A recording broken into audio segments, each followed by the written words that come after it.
Modern Real Estate Practice, page 230. When real property is sold to satisfy a debt, the debtor should demand a legal document known as a satisfaction of judgment or satisfaction piece.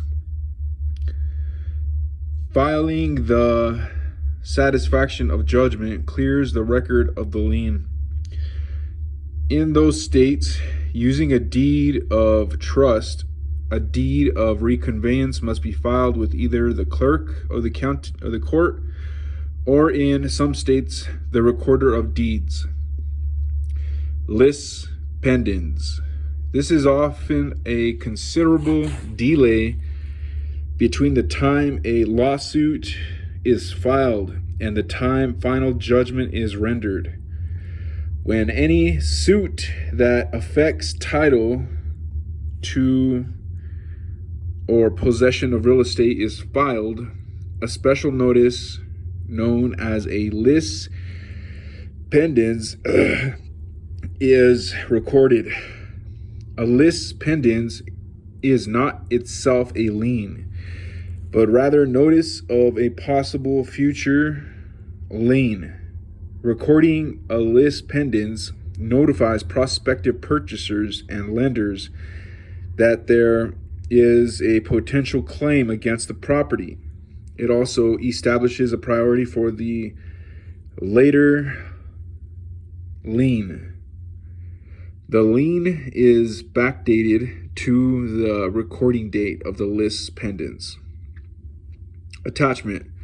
To prevent a debtor from conveying title to previously unsecured real estate while a court suit is being decided, a creditor may seek a writ of attachment. A writ of attachment is a court order against the property of another person that directs the sheriff or other officer of the court to seize or take control of a property. By the writ, the court retains custody of the property until the suit concludes. Most attachments arise from an action for payment of an unsecured debt.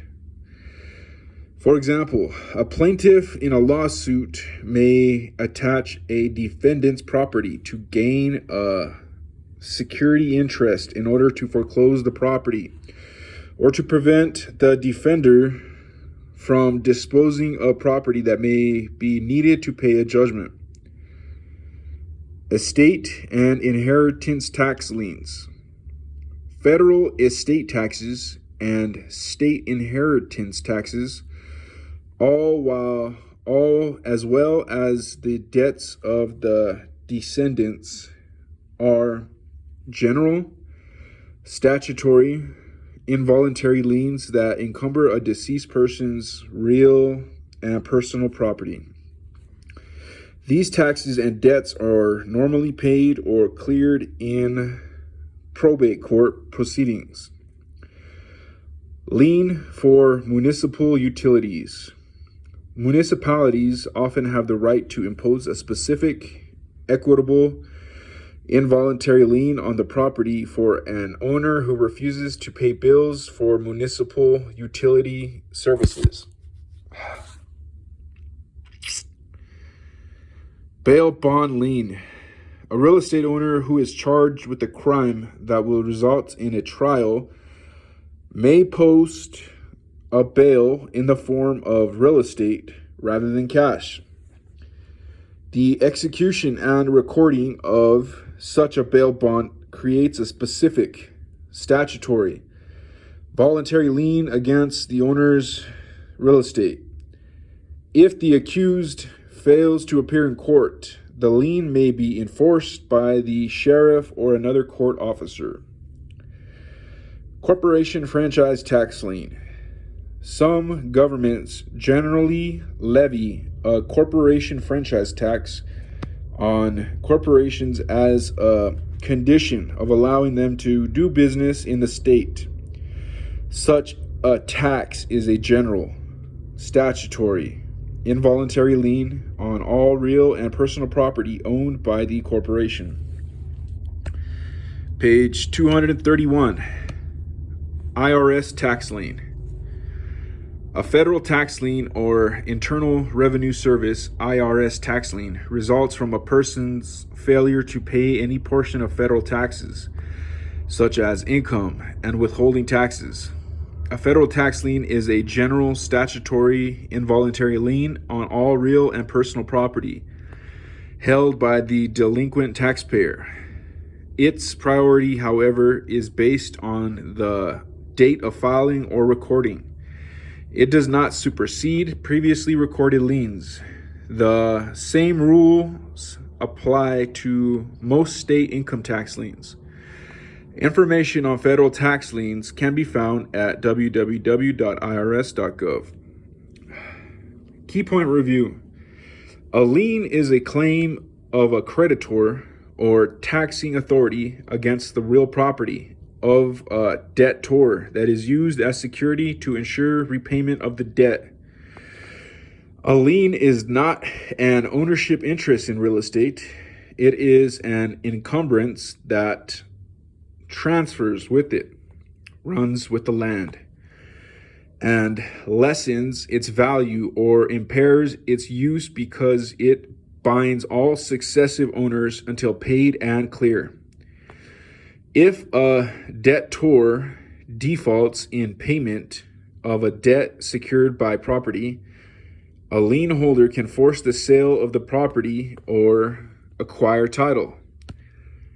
Creation of a lien may be voluntary if it is created by action of the property owner, such as a mortgage, or involuntary if it is created without the property owner's express permission. It may also be statutory if it is permitted by statute, or equitable if it is granted by a court.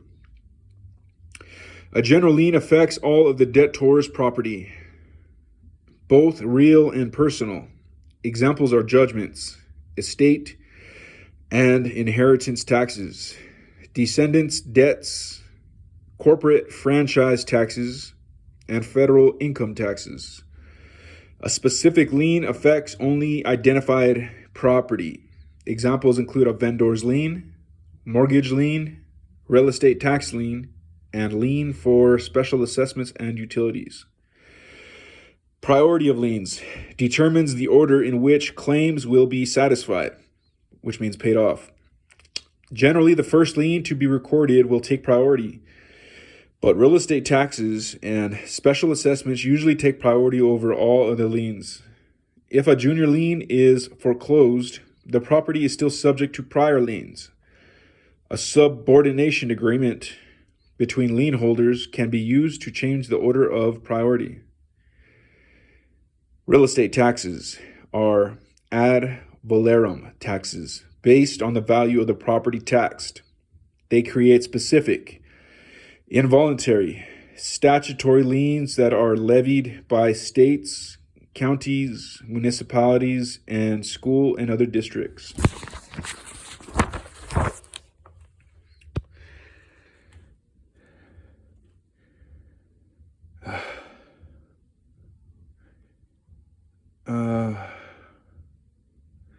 Where the fuck was I? Yeah.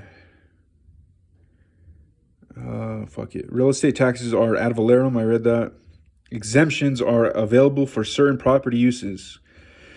Reductions in tax are available for homeowners, senior, veterans, and those with a disability. Certain land uses may also qualify for a reduction in property tax. Property assessments. Valuations are conducted by county or township tax assessors or appraisers. Assessed value is generally based on sales prices of comparable properties. An equalization factor may be applied to correct inequalities in statewide tax assessments. The tax rate for each taxing body is computed separately and may be expressed in mills. A mill is 1/1000th of a dollar. or 0.001. Mills may be shown as dollars per $100 or $1,000 of assessed value.